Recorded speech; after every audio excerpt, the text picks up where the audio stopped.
예수님께서 친히 말씀하신 대로 구약 성경은 예수님에 관한 것을 기록한 것이 구약 성경의 내용입니다.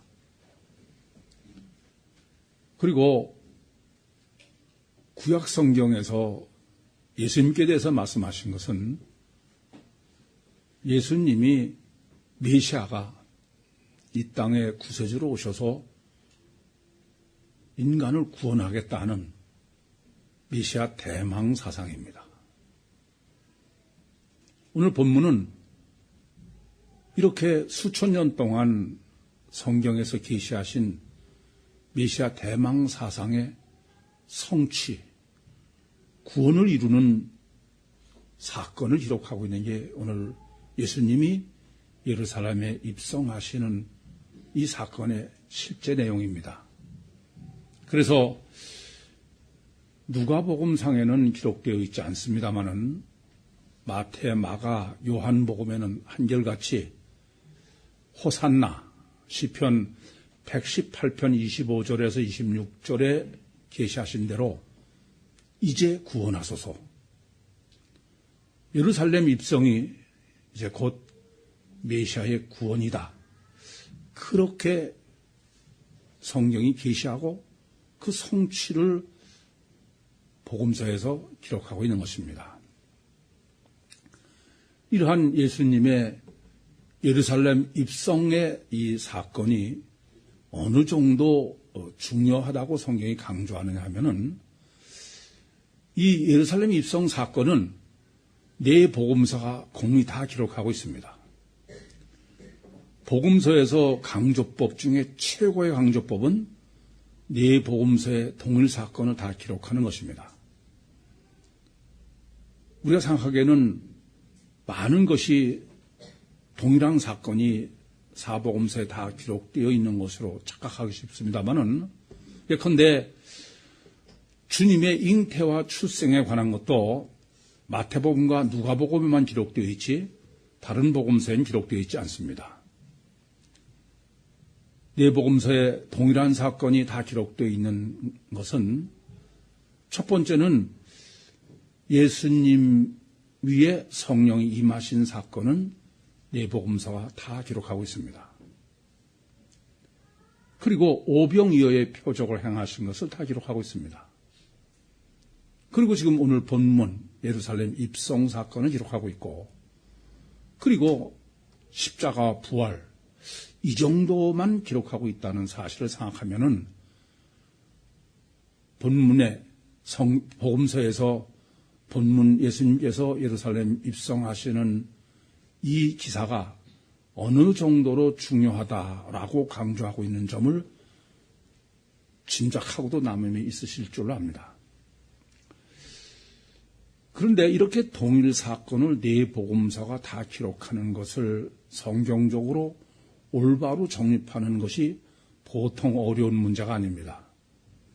그냥 하나만 기록되어 있으면은 그냥 그걸 해석하면 되는데,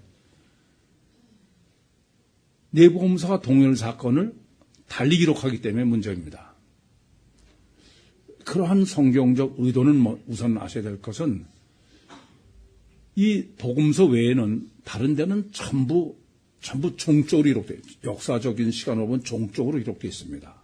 유독 지금 네 복음서만 동일 사건을 행적으로 기록하는 거예요. 그러니까 동일 사건을 행적으로 기록했는데 동일하게 기록하면 어렵지 않죠. 그런데 네 복음서의 기록이 전부 다르기 때문에 심각한 문제가 생기는 것입니다. 그래서 우선 이렇게 같은 사건을 네 복음서가 다 기록할 때 특별히 유의하셔야 될 점은, 네 복음서가 다 기록하다 보니까 잘못해가지고 기록 목적은 다 틀린데 다른 것에 선입견에 잡혀가지고선 그 본문을 올바로 해석을 못하는 거예요. 정립을 못하는 거예요. 뭐 다른 데를 해석할 때도 다 마찬가지입니다만은 이와 같이 네 복음서의 동일한 사건을 기록한 것을 정립하실 때는 특별히 더 정말 어린아이 같은 마음으로 있는 대로 보고 그리고 다른 세계를 다 무시하고 우선 독립적으로 그것만 먼저 생각을 해야 됩니다. 그렇지 않으면 인간의 속성상 마음대로 보는 거예요. 그러니까 복음서가 달리 기록한 목적을 전혀 모르고 전부 그냥 그게 그거로 그렇게 주석가들처럼 해석하고 정립하기가 쉽습니다. 이렇게 독립적으로 있는 대로 보고 정립하는 것으로만 되는 게 아니라 그러면서도 우리는 성경이 하나님의 말씀으로 믿습니다. 따라서 다른 복음서와 모순이 안 되는 통일성의 문제를 고민하셔야 돼요. 그렇지 않으면 전혀 딴 방향으로 갈 수 있다 그런 말씀입니다. 성경 전체에서 유독 이렇게 횡적으로 기록된 복음서의 해석이 어려운 점의 여러 가지 중에 하나는 바로 이런 점 때문에 그렇습니다. 있는 건 있는 대로 정확하게 해석을 하면서 동시에 통일성에도 모순이 되지 않아야만 하기 때문입니다. 이럴 때 항상 염두에 두실 점이 있습니다.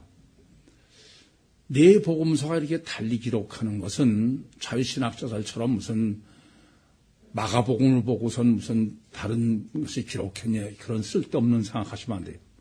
여러 번 드린 말씀대로 네 복음서가 달리 기록하는 것은 예수님의 초상화다 그렇게 생각하시면 된다고 그랬죠. 정면에서 예수님을 보고 사진을 찍으면 예수님 코가 얼굴 한가운데 있어요. 그렇죠? 그런데 우측에서 보고 사진을 찍으면 예수님의 코는 얼굴 맨 오른쪽 끝에 있는 거예요. 왼쪽에서 찍으면 왼쪽 맨 끝에 있고 뒤에서 찍으면 코가 없는 거죠. 이렇게 네 복음서가 달리 기록하는 원리를 생각하시면은 네 복음서가 달리 기록하는 의도와 목적은 완전한 정립, 입체적 정립, 그것을 요구하는 거죠. 그러니까 신학적으로, 복음적으로 가장 완전하게 정립할 수 있는 데는 그래서 복음서밖에 없습니다. 사실 복음서 정립이 어렵기도 하지만 늘 감사한 마음이 드는 것은 하나님께서 우리로 하여금 이 사복음서를 정립할 수 있도록 그렇게 기회를 주시고 은혜를 주시는 것을 생각하면 정말 감사합니다. 우선 이렇게 네 복음서가 동일한 사건을 기록하는 것이 정립이 어렵다라는 말씀을 드렸는데 그러면은 먼저 우리가 본문을 정립함에 있어서도 본문이 어떤 점을 강조하고 있느냐 그 핵심을 먼저 보실 수 있어야 됩니다. 주님의 예루살렘 입성 사건에서 강조하고 있는 것은 결론부터 말씀드리면 그것은 주님의 신성을 엄청 강조하고 있다. 아니 그 정도가 아니라 신성을 아주 과시하고 있다. 그 점을 정확하게 보실 수 있어야 됩니다. 그렇지 않으시면 본문을 올바로 정립하시는 게 불가능합니다. 이 점이 왜 이렇게 문제가 되느냐? 사실 주님의 공생애 동안의 중림을 보면은 지금 본문에서 계시하는 주님과는 전혀 다른 분이기 때문에 그렇습니다. 어떤 측면에서는 완전히 이율배반적인 주님의 모습을 본문이 기록하고 있기 때문에 그렇습니다. 공생애 때의 주님은 표적을 행하셔도 그렇습니다. 병을 고치셨다든지 또는 다른 큰 표적을 행하셨을 때도 항상 주님은 그것을 비밀로 하라는 거예요. 다른 사람한테 전하지 말라는 겁니다. 그래서 경계를 하시다시피 해요. 사람들이 그걸 알면은 마가복음의 경우 숨쉬기까지 합니다. 예수님께서 메시아심을 가장 완벽하게 계시한 것이 변화산에서의 예수님의 모습입니다. 그걸 본 제자들에게도 엄히 경계하셨어요.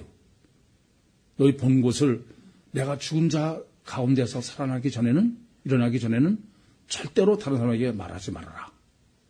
뭐 혹자는 그거를 미리 말해가지고선 예수님이 미리 핍박받을까봐 뭐 그런 웃기지 않는 해석을 합니다만, 어쨌든 예수님은 이렇게 주님의 메시아 되심 또는 그 주님이 메시아됨을 사는 사람이 알 수 있는 기적을 행하신 것에 대해서는 늘 비밀을 요구하시고 공개하지 않기를 당부를 드리십니다.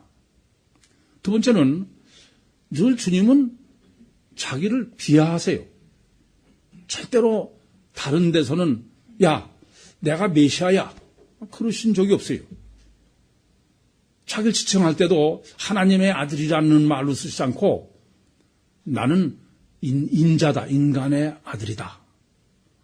그래서 빌립보서 2장 5절부터 12절에 기록한 대로 주님은 하나님과 동등되신 분이지만 동등됨을 취할 것을 여기지 아니하시고 자기를 낮추셔서 죄인의 모습으로 오셨다. 그러한 기독교적 비하의 교리가 복음서의 공생애에 주님 자신을 묘사하는 대체적인 흐름입니다.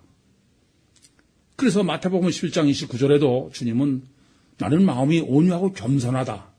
그렇게 철저하게 낮아짐, 비하, 이런 주님을 제시하시고 가르치시고 그렇게 믿게 하신 것입니다. 그런데 본문은 이와는 정반대입니다. 어떤 측면에서 전혀 이해가 되지 않을 정도예요.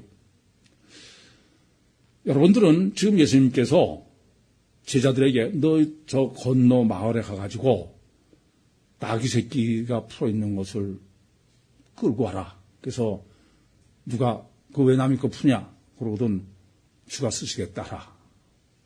그래서 그대로 했어요. 여러분 이걸 어느 정도로 이해하십니까? 저는 우선 예수님께서 공생애 동안에 행하신 어떤 표적보다도 가장 큰 표적이다. 그렇게 저는 이해합니다. 왜냐? 다른 표적은 그냥 주님 직접 하신 거예요. 그렇지 않습니까? 병을 고치든 뭐든 주님이 직접 하신 것입니다. 물론 제자들에게 파송을 하실 때 권세를 주셨어요. 그래서 그 권세를 가지고 가서 권세를 행하지 않았습니까? 그건 어디까지나 주님께서 제자들에게 권세를 주셨고 그걸 받은 제자들이 가서 권세를 행한 겁니다. 근데 이거는 아니에요. 시공을 초월해서 그 마을에 있는 다른 사람 거기까지 행하신 거야. 이런 표적은 복음서 다른 데서는 전혀 볼 수가 없어. 철저히 표적을 행하시고 숨기시는 게 아니라 어떤 측면에서 과시하신다. 그렇게 보여야죠. 또 제자들이 나귀 새끼를 풀어갖고 와가지고 거기다가 겉옷을 안장 삼아서 폈다고 그랬어요. 제자들이 어떻게 그걸 했을까요? 그건 예수님의 여전히 엄청난 표적이에요. 왜냐? 제자들이 예수님을 메시아로 믿었습니까? 아니잖아요. 그런데도 더더군다나 제자들도 아니에요. 다른 사람들이 길에다가 겉옷을 폈다는 거예요. 이건 다른 표적과는 비교도 안 됩니다. 그런 정도가 아니잖아요. 주의 이름으로 오시는 왕이요. 그렇게 하도록 표적 행하신 거야. 그 사람들이 실제로 믿습니까? 그리고 바리새인들이 당신 제자들 책망하셔 그랬더니 저들이 잠자면 돌들이 소리 지른다. 그야말로 제가 보면은 아주 표적을 과시하시는 것 같아요. 마태복음 16장에 보시면은 1절부터 4절에 사람들이 예수님께서 좀 하늘로서 온 표적을 보여달라고 해요. 메시아임을 표적으로 좀 보여달라 그랬어요. 그때 뭐라고 그랬습니까? 악하고 음란한 세대가 표적을 구한다고 그랬습니다. 근데 주님이 표적을 지금 얼마든지 다르게도 할 수 있을 텐데 주님이 가서 나그 새끼 끌고 와서도 되잖아요. 도저히 이해가 안 되는 거예요. 더군다나 마태복음 24장 24절에 보면은 가스만 있으면 택하신 자들을 미혹하게 하려고 거짓 선지자들과 거짓 그리스도가 일어나서 큰 표적과 기사를 행한다고 그랬어요. 이렇게 보면은 본문은 아주 철두철미하게 예수님의 공생의 때의 사역에서의 예수님과는 전혀 맞지 않는 그야말로 이율배반적인 행위를 하고 계신 게 지금 주님입니다. 뿐만 아니라 아까도 말씀드렸지만은 주님은 늘 자기를 인자라고 그러고 마음이 오냐고 겸손하다고 그러고 그래서 비하의 교리로 예수님을 해석할 만큼 충분히 예수님의 공생에서의 모습은 그러합니다. 그런데 지금 예수님께서 가서 나귀 새끼를 풀 때 왜 남의 걸 가져가냐 그러거든? 주가 쓰시겠다 그라. 단 한 번도 제가 볼 때는 다른 데서는 이렇게 말씀하신 적이 없어. 자기 자신을 주다, 내가 메시아다 그렇게 말씀하신 적이 없다. 그런데 지금은 메시아, 주가 쓰시겠다고 그러라 그렇게 말씀하시는 거예요. 도저히 납득이 안 되는 거죠. 그리고 주의 이름으로 오시는 왕이요 그랬더니 그 말씀은 돌들이 소리 지른다면 무슨 말씀입니까? 나 왕이야. 그러시는 거예요. 그리고 본문은 공생의 때 주님하고는 아예 딴 분입니다. 물론 앞단락에서도 문화 비유를 하시면서도 12절에 주님 자신을 지칭하실 때 귀인이라고 했어요. 그때도 말씀드렸죠. 주님은 어디서도 자신을 귀인이라고 그렇게 표현하신 적이 없습니다. 그러니까 앞단락부터 아주 주님은 지금 딴 분야. 공생의 때의 주님하고는 영 비교가 안 되는 저는 정반대의 주님이다 그래요. 이것을 사람들은 물론 스가랴서 9장 9절에 메시아가 겸손해서 나귀 새끼를 타고 예루살렘에 입성하신다. 그러니까 그냥 겸손하다 그 자가만 생각하는 거지 이렇게 예수님이 자신을 지금 과시하고 이런 쪽은 전혀 읽지 못하는 거예요. 참 문제가 심각합니다. 그래서 아까도 선입견을 가지고 그렇게 성경을 보면은 성경은 절대로 올바로 해석을 못한다. 그렇게 말씀을 드린 것입니다.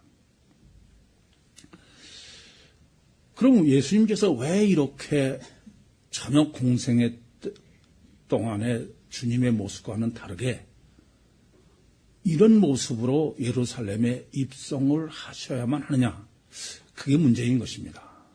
우선 예수님의 예루살렘 입성론을 올바로 정립하시려면은 이것은 이미 열왕기 1장 38절 39절에서 계시를 해 준 대로 좀 성취를 예수님이 이루고 계신 것입니다. 다윗이 나이가 많아서 이제 죽을 때가 돼서 왕위를 물려줘야 되겠는데 다윗은 솔로몬에게 왕위를 물려줄 계승자는 솔로몬인데 근데 당시 큰아들인 아도나이가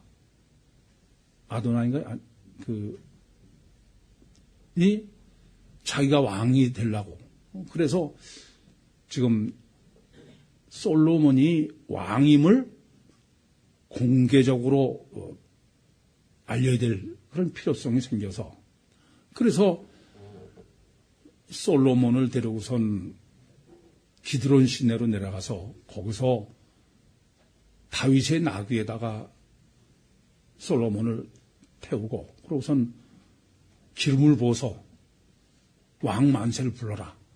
그러고서 입성을 해라. 그러고 예루살렘에 들어오라 이겁니다. 여러분 열왕기나 역대기를 다 보시면 아시겠지만은 유일하게 등극할 때, 왕위에 오를 때 이렇게 예루살렘 성 바깥에서 나귀를 타고 성 안으로 들어오면서 등극한 대관식을 거행한 것은 솔로몬밖에 없습니다. 그것은 바로 지금 다른 게 아닙니다. 그것이 계시하려고 하는 것은 다윗의 자손으로 육신으로 보면 오신 신인 메시아의 예루살렘 입성을 계시한 것입니다. 그러니까 예수님의 예루살렘 입성은 곧 왕으로서의 등극하는, 왕위에 오르는다는 의미요. 이것은 지금 입성길은 대관식을 하고 있는 거예요. 그래서 왕이 지금 예루살렘에 등극하기 위해서 입성하는 거니까 거기다가 겉옷을 길에다 깐 거다, 그런 말씀이 되는 것입니다. 따라서 이렇게 예수님께서 지금 예루살렘에 입성하시는 것이 이와 같이 주님이 왕위에 오르시는 거다. 그것이 지금 구약서부터 계시한 실제의 지금 입성 내용인 것입니다. 그래서 지금 그 본문 38절에 보시면 찬송하리로다 주의 이름으로 오시는 왕이요. 다르게 말씀드리면은 바로 지금 왕에 등극하기 위해서 예루살렘에 들어오시는 주님은 호산나 이제 구원하소서라는 말씀처럼 신인 메시아에 의한 메시아 대망의 성취요 구원의 성취다. 구약의 결론이다. 그렇게 보는 것이 마땅한 것입니다. 그래서 그 마태복음과 마가복음에는 한결같이 지금 주의 이름으로 오시는 왕이요라고 누가복음에 표현되어 있는데 마태복음과 마가복음은 다 다윗의 자손이에요. 다윗의 자손의 의미가 뭡니까? 신인 메시아죠. 신인 메시아의 등극, 구원의 성취, 예루살렘의 입성이 구원의 성취. 그것이 시편 118편 25절 26절에 호산나로 계시하신 것의 성취로 그렇게 마태, 마가, 요한복음이 다 호산나를 기록하고 있는 것입니다. 그러니까 왕으로서 예루살렘에 등극을 하셔야 되니까 지금까지 인자, 형편없는 그런 분이 아니에요. 누가 봐도 왕이어야만 됩니다. 그러니까 메시아임을 아주 과시하는 그것이 지금 예루살렘 입성 장면인 것입니다. 문제는 여기 있습니다. 이렇게 왕으로 예루살렘에 입성하신 구원의 완성이신 예루살렘 입성 이것이 실제에서는 전혀 아니라는 점이에요. 그래 예수님께서 예루살렘에 입성하시고 왕위에 등극하셔서 그래서 구원하셨습니까? 아니 거꾸로 반대예요. 이렇게 입성을 하셨는데 실제로는 많은 고난을 당하시고 침뱉고 모욕을 당하시고 버리고서 그래서 십자가에 처참하게 돌아가신 거예요. 정말 해석이 어려울 수밖에 없습니다. 그렇지 않습니까? 이걸 도대체 어떻게 해석할 수 있습니까? 아니 호산나 그리고 왕으로 메시아로 과시까지 하시면서 이제 구원하소서 구약서부터 구원의 성취로 계시했던 성취 구약서부터 구원을 계시했던 것에 성취로 입성을 하셨어요. 그럼 당연히 예루살렘에서 입성하시는 것으로 구원이 이루어져야 되는데 거꾸로 정반대 엄청 모욕을 당하시고 핍박당하시고 죽으신 거예요. 그러니까 이게 참 어렵습니다. 예수님은 누가복음 13장 32절에서도 말씀하신 것처럼 지금 본문에서는 등극하기 위해서 예루살렘 입성하시는데 누가복음 13장 32절에는 예수님이 예루살렘에 가시는 것은 죽으러 가신다는 거예요. 선지자가 예루살렘 밖에서는 죽는 법이 없다고 해요. 그러니까 예루살렘 입성을 하나 놓고 정반대를 계시하는 거예요. 하나는 메시아의 영광, 하나는 메시아의 고난. 이걸 어떻게 모순 없이 정립할 수 있냐 이거예요. 그러니까 다른 거 보면 다 그냥 그때는 그때대로, 지금은 지금대로 멋대로 그걸 하는 거예요. 참 답답하고 안타깝습니다. 우선 아까도 말씀드린 것처럼 동일 사건을 네 복음서가 기록할 때는 그 사건은 사건대로 해석하면서도 네 복음서에 모순되지 않는 통일성을 전제로 정립하지 않으면 그건 복음서 신학이 아니다. 그렇게 말씀을 드렸습니다. 그런데 이 네 복음서를 정립할 때 여러분들이 그럼 도대체 어떻게 해야 네 복음 독립적으로도 완전하고 그리고 네 복음서에 모순되지 않는 완전한 정립을 할 수 있겠느냐? 그 방법론도 여러분이 이미 잘 아시는 대로입니다. 그것은 네 복음서의 축이 어떤 거냐? 축이. 네 복음서의 축이 뭐예요? 누가복음입니다. 저는 네 복음서와 사도행전까지를 합해서 신약의 오경이다 그렇게 말씀드리는데 성경은 누가복음이 네 복음서의 축이라는 사실을 이렇게 계시하는 것입니다. 누가복음을 기록할 때도 데오빌로 각하요. 그리고 사도행전도 시작이 데오빌로예요. 다르게 말씀드리면 누가복음과 사도행전의 인간적 저자는 같은 사람이다 그런 말씀입니다. 이러한 성경의 강조법은 복음서부터 행전까지의 축이 축은 복음서상은 어떤 것이다? 누가복음이다 그런 말씀입니다. 그래서 마태, 마가복음을 해석할 때도 또는 요한복음을 할 때도 누가복음을 축으로 해서 마태, 마가를 해석해야 되고 요한복음을 해석해야 돼요. 자유신학자처럼 무슨 마가복음을 보고 다 기록한 거기 때문에 마가복음을 기준으로 해석해야 된다는 것은 그건 전혀 영적이요 성경적이 아닙니다. 따라서 본문도 마찬가지입니다. 누가복음을 축으로 해서 그렇게 해서 마태, 마가, 요한복음의 예루살렘 입성론을 정립해야 모순 없이 완전하게 정립할 수 있습니다. 그러니까 사실은 제가 여러분들에게 마태복음과 마가복음에서의 예루살렘 입성론을 정립해 드린 것은 이미 이 본문에 의한 누가복음을 축으로 정립한 전제로 마태, 마가복음을 정립해 드린 거예요. 그렇지 않으면 그건 모순되고 안 맞으니까. 그러니까 복음서 정립은 정말 어렵죠. 이 본문은 특별히 어렵습니다. 아마 제가 볼 때 여러분들이 본문 때에도 고민을 많이 하셨을 줄 압니다만은 일부 예배 때도 제가 여러분에게 질문해 보니까 본문의 기록 목적과는 너무 거리가 멀어. 정말 딴 생각만 하고 계셨더라고. 이렇게 어려울수록에 서론부터 차근차근히 서론이 중요하죠. 항상. 오늘 28절에 보시면은 본문은 예수께서 이 말씀을 하시고 예루살렘으로 향하여 앞서서 가시더라.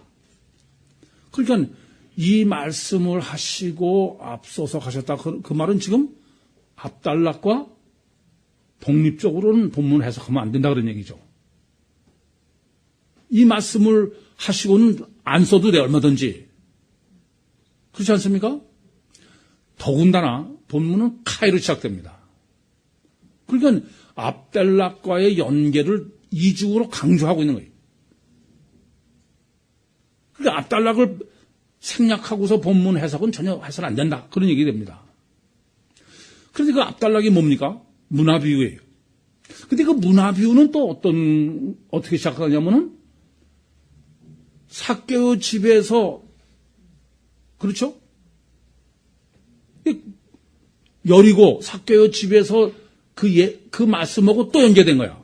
그러니까 무슨 말씀이냐면 본문을 정립하기 위해서는 누가복음 19장 1절부터 10절에 삭개오에 관한 기사와 그리고 11절부터 27절에 문화에 관한 기사를 반드시 전제해야 돼. 그걸 생략하고서는 본문은 절대로 정립하면 안 된다. 그런 말씀이 되는 것입니다.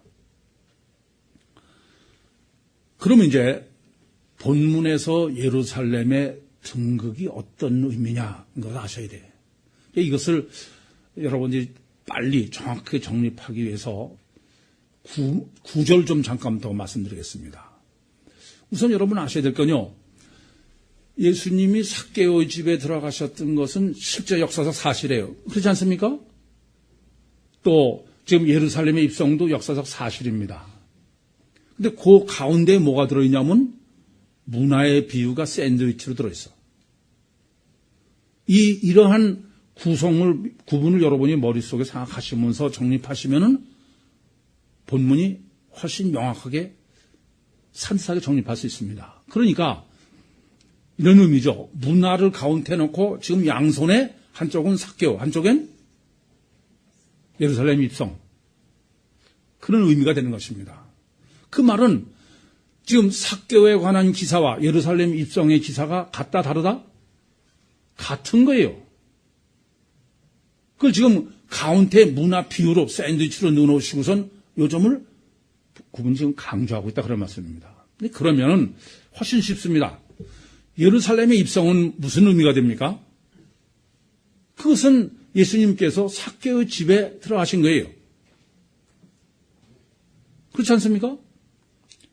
근데 그럼 삭개오의 집에 들어가신 게 뭐냐면 문화 비유로 얘기하면은 영적으로 주님을 영접하는 거죠. 앞달락에서 정립해 드렸죠? 그래서 예수님께서 그 앞달락 5절 6절에 삭개오 집의 5절 6절에 삭개오가 뽕나무에 있는 것을 보시고서는 오늘 내가 네 집에 유하여야 되겠다. 그랬더니 삭개오가 기뻐서 즐거워서 예수님을 영접했어요. 그렇죠? 그게 지금 예수님의 예루살렘 입성입니다. 입성할 때 다 주의 이름으로 오시는 왕이여 찬송하리다. 이것의 실제는 어떤 겁니까? 실제는 문화비유에서 정립해 주는 것처럼 삭개오의 심령 속에 문화비유에는 뭡니까? 왕권을 받아가지고서 왕위를 받아가지고 오는 것은 성령으로 임마누엘 하신 영접하는 것에 대한 실제죠. 이것을 사실은 이런 거예요. 사실은 그것을 삭개오 집의 실제성으로 말씀하시고 또 입성으로 하십니다. 아주 강조법을 보통 실제성의 강조가 더블로 하는 거야. 가운데다 문화를 놓고. 이해되시죠? 그러니까 그것은 예루살렘 등극의 의미입니다. 입성의 등극. 그리고 입성 구원의 의미는 예수님께서 9절에 오늘 구원이 이 집에 이르렀다. 예루살렘 입성을 호산나 하는 거예요. 예루살렘 입성 자체가 구원이다 이게. 그런데 그것은 실제로 구원이 아니다 그랬어요. 그것은 또 말씀드리지만 삭개오 집에서의 이 집의 구원을 이뤘다는 건 누구예요? 실제로는 삭개오가 구원을 받는 거죠. 그래서 삭개오의 육신을 삭개오 집으로 한 것처럼. 그럼 예루살렘은 삭개오로 하면 뭐예요? 삭개오의 집이죠. 그 삭개오 집에 들어가서 이 집이 구원받았다는 게 삭개오가 구원받은 것처럼 예루살렘의 입성이 호산나는 가시적으로 실제적인 표현된 문화에서 확인된 성령을 영접해서 구원을 이루는 것을 실제로 예루살렘에 한 거예요. 그러니까 예루살렘 입성 자체가 실제적 구원이 아니다 그 말이에요. 그것은 다 뭘 계시하는 거예요? 육신의 인간 안에 메시아가 보혜사 성령으로 임마누엘 하신 구원의 실제성을 삭개오 집과 예루살렘의 입성, 그것으로 지금 본문이 계시하고 보이도록 계시한 거다, 그런 말씀입니다. 그래서 제가 이런 말씀드리죠. 요한복음 1장 12절에 영접하는 자 곧 그 이름을 믿는 자, 그것 때문에 많은 질문이 있습니다. 아니 도대체 어떻게 영접합니까? 그럴 때 제가 말씀드리죠. 주님이 살아계실 때는 삭개오처럼 문 열고 들어오시오. 그럼 영접해요. 지금은 더 어떻게 영접하냐 이게. 철적 영을 영접하는 것을 실제로 그렇게 영접하듯 영접해야 된다 이게. 그걸 강조하는 것이 삭개오 집의 영접과 구원이요, 예루살렘의 입성과 구원이다, 그런 말씀입니다. 이제 그렇게 보시면은, 그러면 이제 예루살렘에 입성하시는 주님을 뭐로 계셔야 됩니까? 메시아로 해야 돼요. 그렇지 않습니까? 아니, 지금 영이신 보혜사, 영을 지금 그게 얼마나 실체냐, 그러려면은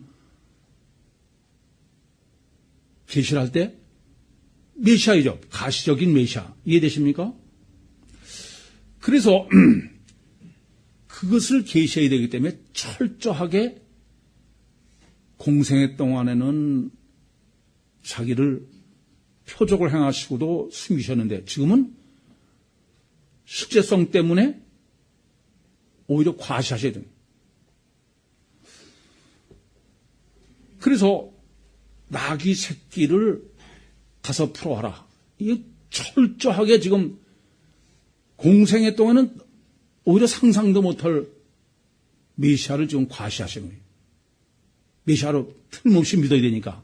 그건 왜 그래요? 보혜사 성령을 그 정도로 믿어야 돼. 또 겉옷을 할 정도로 그렇게 실제로 믿어야 된다.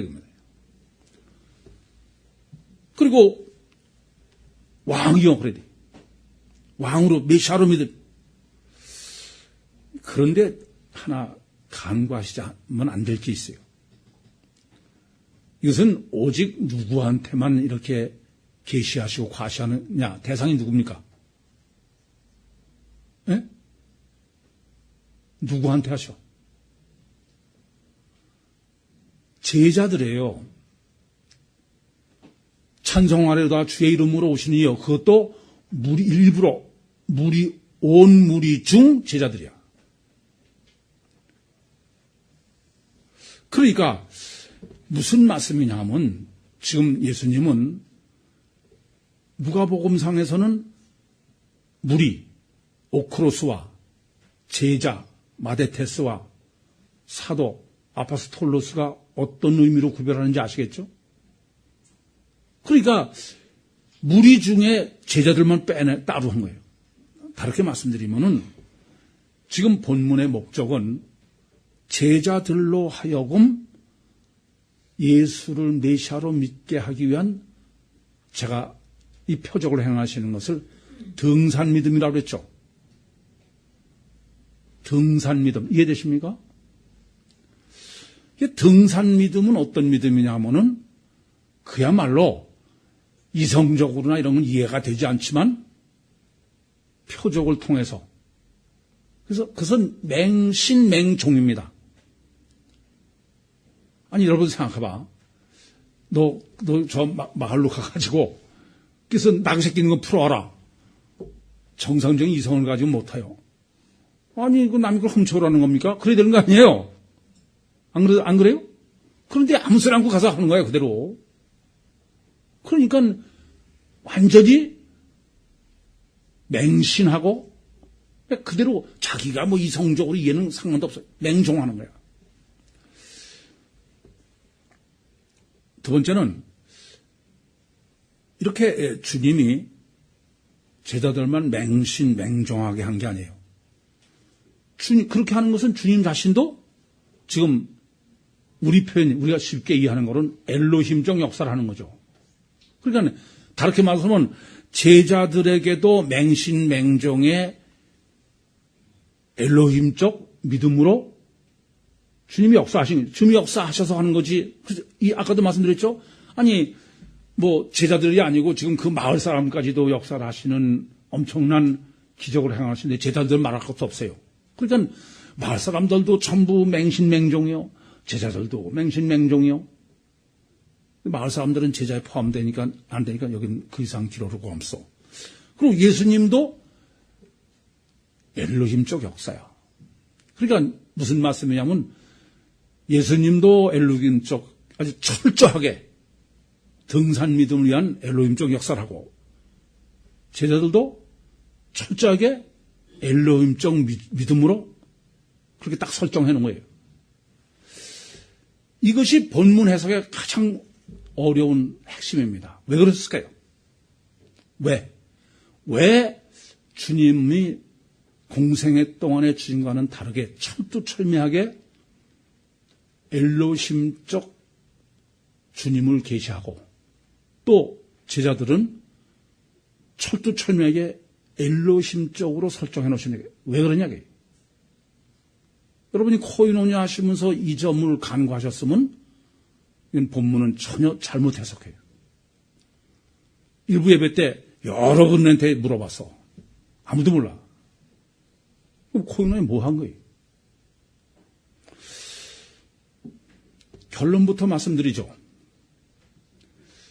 예수님께서 엘로힘적으로 역사하시고 계시하시고 제자들도 엘로힘적 믿음으로 설정해 놓으신 것은 다른 거 아닙니다.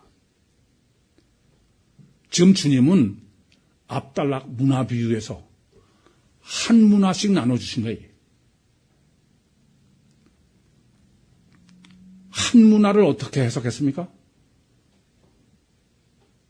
한 문화는 모든 사람에게 다 제자들에게 한 문화씩 나눠줬잖아요. 근데 그 중에 어떤 사람은 한 문화로 10문화를 남겼고 어떤 사람은 5문화를 남겼는데 어떤 사람은 한 문화를 그냥 가지고 있었어요. 근데 그 한 문화를 그냥 가지고 있는 걸 가장 지면을 많이 하라 했어. 20절부터 26절까지입니다. 근데 그 한 문화는 주님을 어떻게 이해합니까? 엘로히름만 이해하는 거야. 심지 않는 데서 걷두고 해치지 않는 데서 걷두고 이해되십니까? 그래서 본문은 카이로 시작되고 압달락이 절대로 전제로 돼야 돼.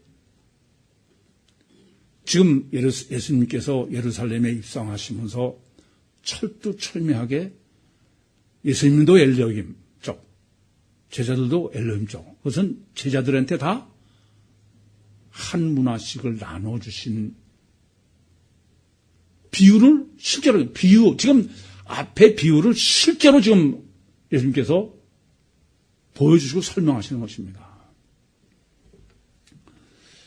그럼 이제 예수님께서 왜 엘로힘적으로 역사하시고 또 왜 겸손하지 않고 오히려 메시아다, 자기를 자칭 주로 꾸리오스로 하셨는지 이해가 되십니까?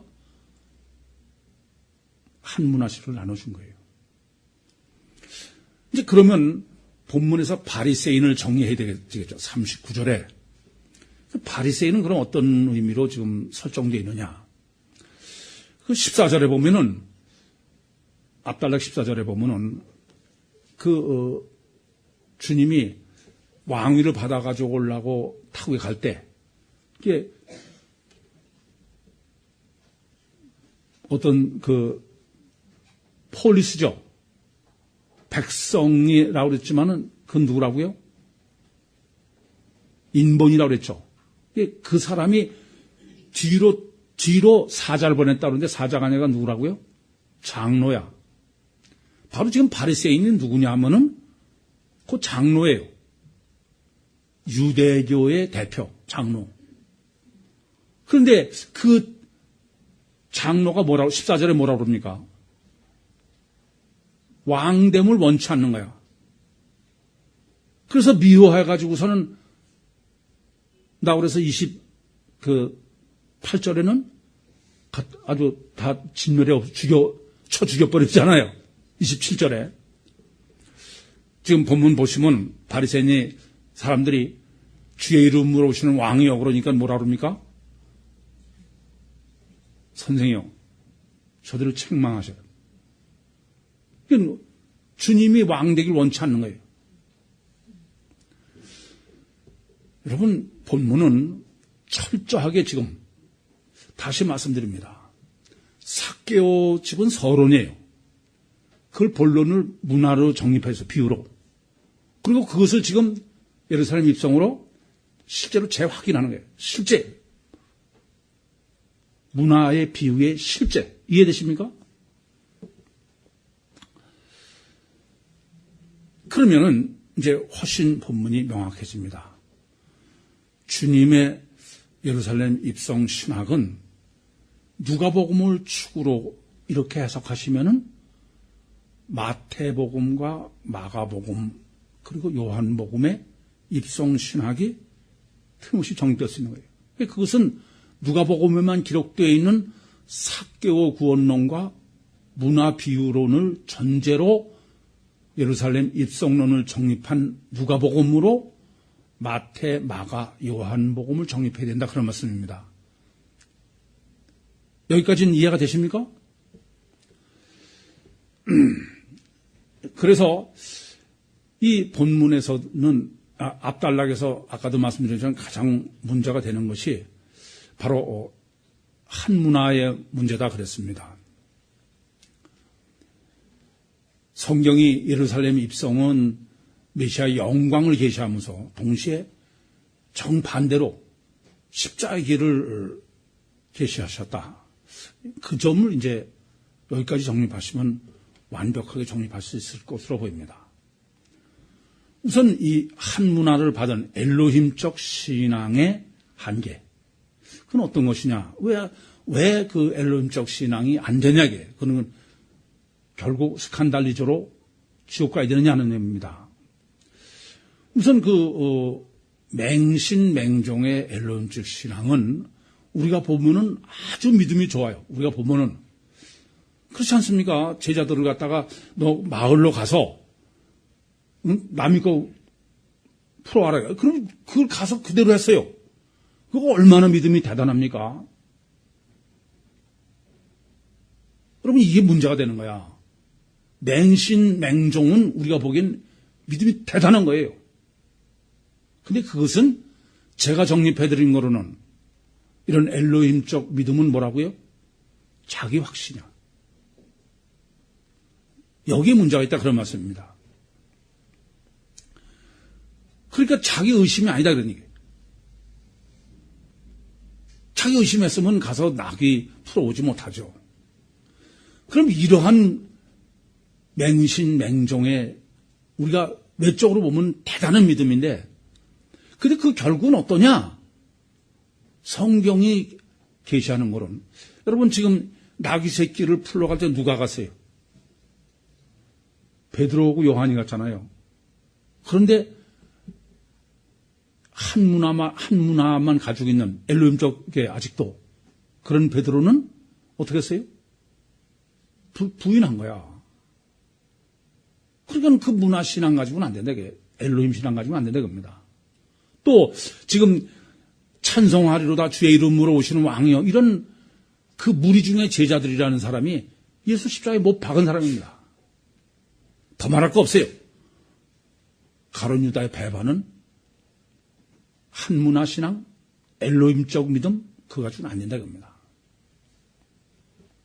그래서 그것을 아주 웅변적으로 역설적으로 그렇게 증거하는 것이 바로 한 문화를 뺏은 것에 대한 실제를 가룟 유다로 계시하는 거예요. 가룟 유다는 어떤 사람입니까? 가룟 유다 똑같이 한 문화 받은 사람이에요. 그렇지 않습니까? 그런데 이 가룟 유다는 문화로 장사를 한 사람이 아니야. 문화를 그냥 가지고 있는 사람이 속하죠. 수건으로 쌓아둔 사람이야. 그랬더니 그 문화를 어떻게 하라? 뺏으라고 그랬어요. 그러니까 여러분들이 아니 그 문화를 어떻게 뺐냐. 그 문화라는 게 메시아를 갈망하는 마음인데 하나님에 대한 믿음, 그걸 어떻게 뺐냐 이거예요. 그래서 제가 그것은 마귀가 한다 그랬죠. 누가복음 22장 3절, 2절인가요? 보면은 성찬식을 하실 때 예수님께서 그 가룟 유다에게 떡을 떼주시고서 받아 먹으니까 사단이 그 안에 들어갔다고 해요. 가룟 유다 안에 사단이 들어왔다. 사단의 역사죠. 그러면 가룟 유다가 어떻게 됩니까? 가룟 유다는 더 이상 하나님을 갈망하는 마음이 없는 거야. 영적 본능은 사라진 거예요. 오직 육적 본능만 남았어. 그걸 성경은 어떻게 기록합니까? 물질, 돈 받고 예수를 파는 거예요. 돈 받고 예수를 판다는 것은 하나님에 대한 대망은 이제 없어진 거예요. 그리고 그걸 뭐로 채웠어요? 마귀, 물질. 그래서 제가 늘 마귀는 뭐로 역사한다고요? 육으로. 그래서 가룟 유다는 이제 더 이상 하나님을 갈망하는 마음이 없는 거예요. 영적 본능은 없고 이제 육적 본능만 남은 거야. 그래서 돈으로 예수를 파는 것이요, 자살한 거예요. 육이 다니까 뭐 죽고 뭐 천국이고 뭐 하나님 뭐 있어. 그런 말이 되는 겁니다. 그러니까 가룟 유다는 한 문화를 뺏긴 것에 대한 실제를 지금 예수님께서 예루살렘 입성 이후에 가룟 유다로 지금 정립해 주고 계신 것입니다.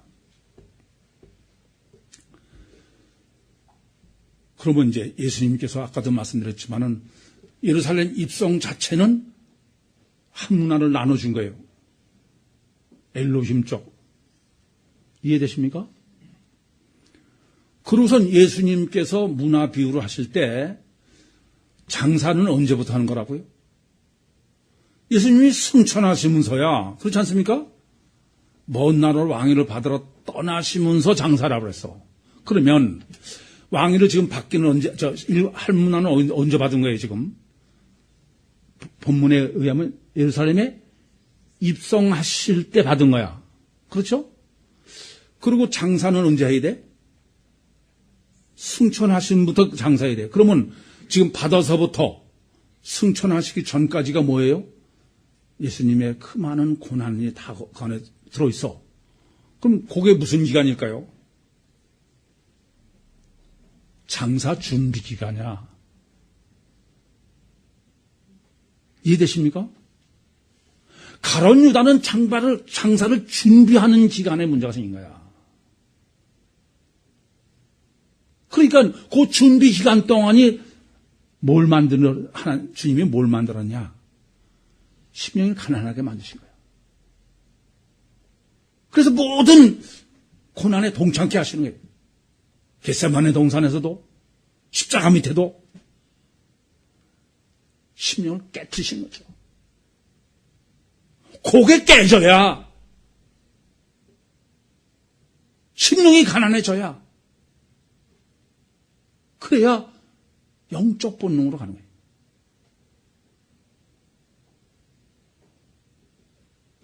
이해되십니까? 이것을 여러분이 모르시면은 아니 예루살렘 입성은 그냥 구원이라고 그래서 영광인데 그 다음에는 이게 뭐 예수님은 고난이고 이게 어떻게 구원론과 상관이 있냐 이게 도대체. 아니요, 완벽해요. 완벽합니다.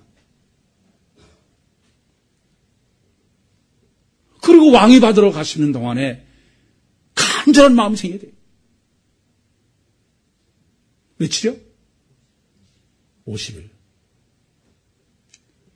여러분, 이 점을 아셔야 되겠습니다.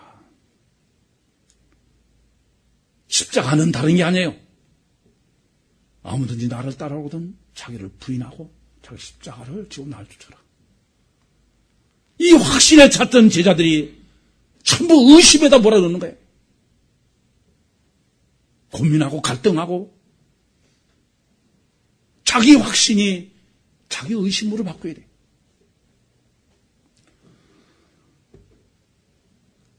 그러고서 이제 구원자로 오시는 주님은 주의 이름으로 오시는 왕입니다. 예루살렘 입성이 메시아의 구원론이 아니에요. 38절 다시 한번 보시겠습니다.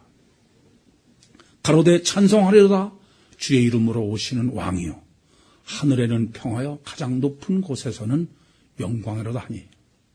지금 이 하늘에서는 평화요 가장 높은 곳에서는 영광이다. 아주 비슷한 내용이 누가복음 2장 14절에 기록되어 있습니다. 예수님 출생을 천사들이 목자들에게 알릴 때 그때 천사들의 찬송이 누가복음 2장 14절에 기록되어 있습니다. 그런데 그것과 이거는 다릅니다. 누가복음 2장 14절에는 저 귀 높은 곳에는 영광이요 땅에서는 기뻐하심을 입은 자들에게 평화다. 신인 메시아로 오실 때는 천국과 이 땅의 구원론으로 말씀하셨어요. 그런데 지금 주의 이름으로 오시는 왕이요 그는 하늘의 평화요 하늘의 영광이야. 즉 땅이 없어요. 그러니까 신인 메시아의 구원은 천국 구원이지 세상 구원이 아니다 그런 말씀입니다. 이제 구원하소서 예루살렘에 입성하시는 주님에게 호산나. 그런데 그것의 실제는 주님의 역사하심으로 부른 찬송은 천국 구원이지 세상 구원이 아니다 그런 말씀입니다. 이때 예루살렘에 입성하신 주님은 나귀 새끼를 타고 입성하셨어요.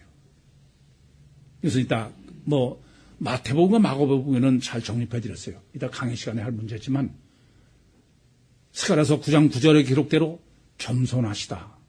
그 말은 나귀 새끼. 아니 솔로몬이 등극할 때도 의리여리한 나귀를 타고 왔는데 나귀 새끼예요. 또 나귀 새끼에 타신 주님 그건 조망만하다고 그랬어요. 그리고 입성하신 주님은 십자가를 지셔야 돼요. 문화 준비는 다른 거 아니에요. 자기 확신이 아니라 자기 부인의 문제. 철두철미하게 얼마나 자기를 의심하고 자기를 부인하느냐. 그게 지금 예루살렘 입성 그리고 문화를 장사하라고 그러긴 그 기간 동안에 우리가 준비해야 될 장사 준비인 것입니다. 그리고 주의 이름으로 오시는 왕입니다. 왜 그냥 왕이 아닐까요? 왜 주의 이름으로 오시는 왕입니까? 그것은 이미 이름의 개념은 말씀드렸죠. 요한복음 1장 10절에 영접하는 자 곧 그 이름 믿는 자. 실체는 안 보이는데 실제다 그랬어요. 더군다나 지금 주의 이름으로 오시는 왕이에요. 바실레이아입니다. 아까도 말씀드린 것처럼 마태복음과 마가복음에는 다윗의 자손이에요. 엘로힘적 성경에는. 근데 본문에서는 주의 이름으로 오시는 왕 바실레아입니다. 이 왕은 왕으로 번역된 것은 바실레아는 왕으로도 바실레아고 왕 위를 받아갖고 온다 해도 그것도 바실레아라고 그랬어요. 그렇죠? 또 마태복음 16장 28절에 여기 있는 사람 중에 인자가 왕권을 가지고 올 것을 볼 자도 있다고 그랬어요. 그때도 바실레아입니다. 따라서 지금 본문에서 말씀하시는 왕은 성령이죠. 그것은 지금 자세히 설명 안 드려도 충분히 이해하실 수 있죠. 그래서 이 왕으로 표현된 데는 이 누가복음과 요한복음밖에 없습니다. 예수님 입성식 때. 요한복음은 이스라엘의 왕이야. 이스라엘의 왕. 바실레이아. 이스라엘 왕이 무슨 뜻입니까? 본문대로 하면은 문화를 가지고 장사한 준비가 되어 있는 그 이스라엘이죠. 영적 의미가. 거기에 왕으로 오신 거예요.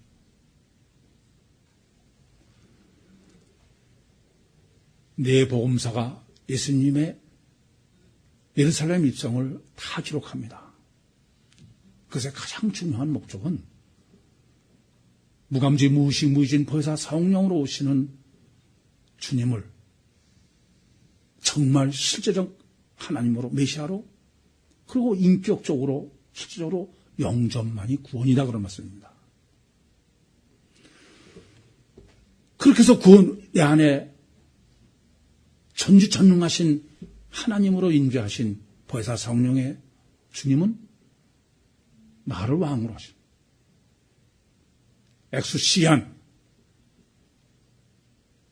정말 본문을 정립하면서 다시 한번 하나님께 너무 감사한 마음을 갖게 됐어요. 이것을 끝까지 계시해 주시고 정립해 하신 주님에게 정말 감사드립니다. 이 감사가 저만의 감사가 아니라 우리 한 사람 한 사람의 다 심령에 참 감사가 돼서 주님을 실제적으로 내 심령 속에 보혜사 성령으로 영접하시려서 주님의 권세로 육신과 세상을 승리하시고 주님의 권세로 천국에 입국하셔서 주님의 영광으로 우리 다 영원토록 함께 영광을 누리는 천국 백성으로 승리하시기를 간절히 소원합니다. 기도하시겠습니다. 살아계신 아버지 하나님, 정말 감사합니다.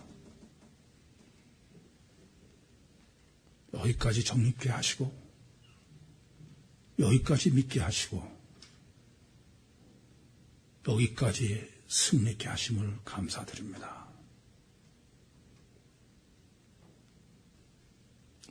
하오나 제 연약함을 아시겠사오니 은혜와 능력을 다해 주셔서 종말 때에 불러주신 주님의 뜻과 능력대로 우리 모두가 다 주님처럼 승리케 하여 주시옵소서. 예수님의 이름으로 기도하옵나이다. 아멘.